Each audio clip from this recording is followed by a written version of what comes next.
don't need society to love me. Like, that's not their responsibility. That's my responsibility. Today's minimalism video is going to be Wabi-Sabi, the beauty of imperfection.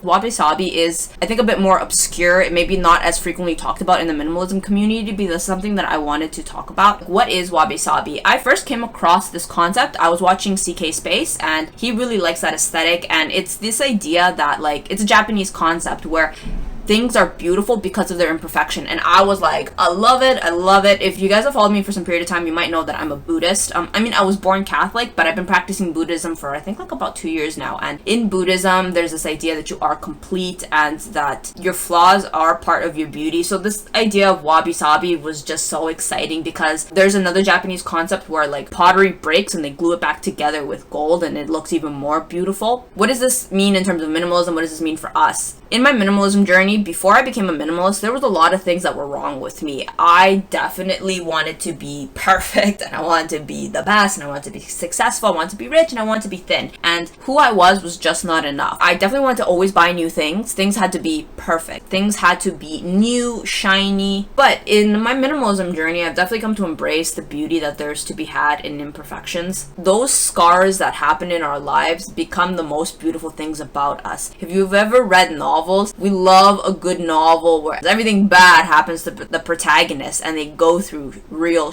Some of the more interesting things about people we watch on YouTube, they got stories. And none of those stories necessarily are about all the good things that have happened to them, but some of the struggles that they have gone through and come out the other end. And isn't that what makes them beautiful? So let me talk about some imperfections that I decided to accept, and I think in turn have actually helped my life become more beautiful, or I guess not necessarily in an aesthetic way, but just what have you. Okay, so I could definitely think right off the top of my head, my hair. Growing up in the 90s, curly hair was a no-no. That was ugly. Curly hair, if you guys have watched The Princess Diaries, which was a really popular film, when they gave her glow up, her transformation, what did they do to her hair, her curly hair? They straightened it. And that was the message that was given to young girls in the 90s. If you have curly hair, you got ugly hair. And so for years, I constantly straightened the shit hair, and I ruined my hair. My hair couldn't even take a curl pattern. And I decided I was going to embrace this ugly thing about myself. I decided, you know what, as a minimalist, I love myself. I don't need society to love me. Like, that's not their responsibility. That's my responsibility. So I decided to start growing out my hair, and the journey was a 4-year journey, and it was difficult. But I think now that where I'm at a place where I've accepted my hair for what it is, I feel like my hair looks very beautiful. It's funny. Curly hair is in now. Like, who would have thought? But even if when I started 4 years ago, curly hair still wasn't in. I decided to embrace that imperfection in me, and I think now is actually one of the prettier things about me because there's that peace with accepting and embracing who you are. Another beautiful thing about myself was that I actually grew up in poverty. Although poverty is relative, I think some people might argue, yeah, well, you know what, you went to an upper class school, like really how unprivileged were you? But that was the thing. I lived in government housing, but my mom had enough insight to send me to like an upper class school, and there I experienced bullying because it was obvious to the kids that I wasn't the same as them. And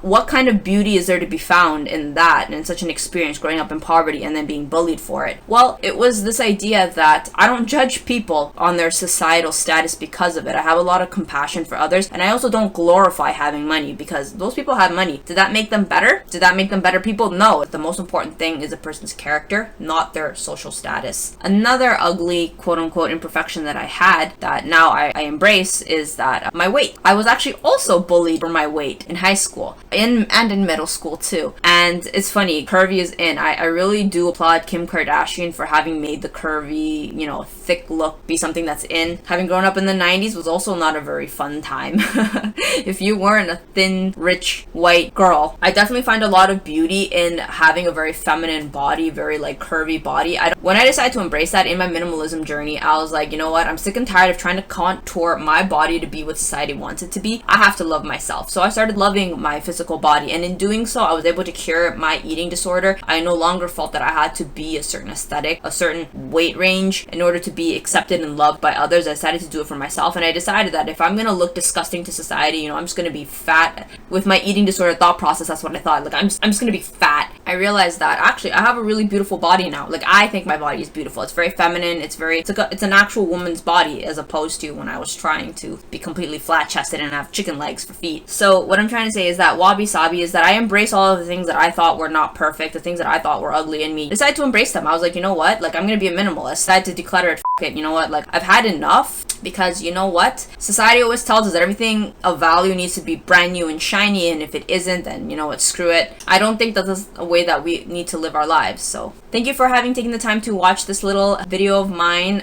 I will catch you guys in the next one. If you want to help out my channel and if you want to hear more minimalism content, then hit the subscribe button, and I'll see you guys in the next one. Thanks for watching. Bye!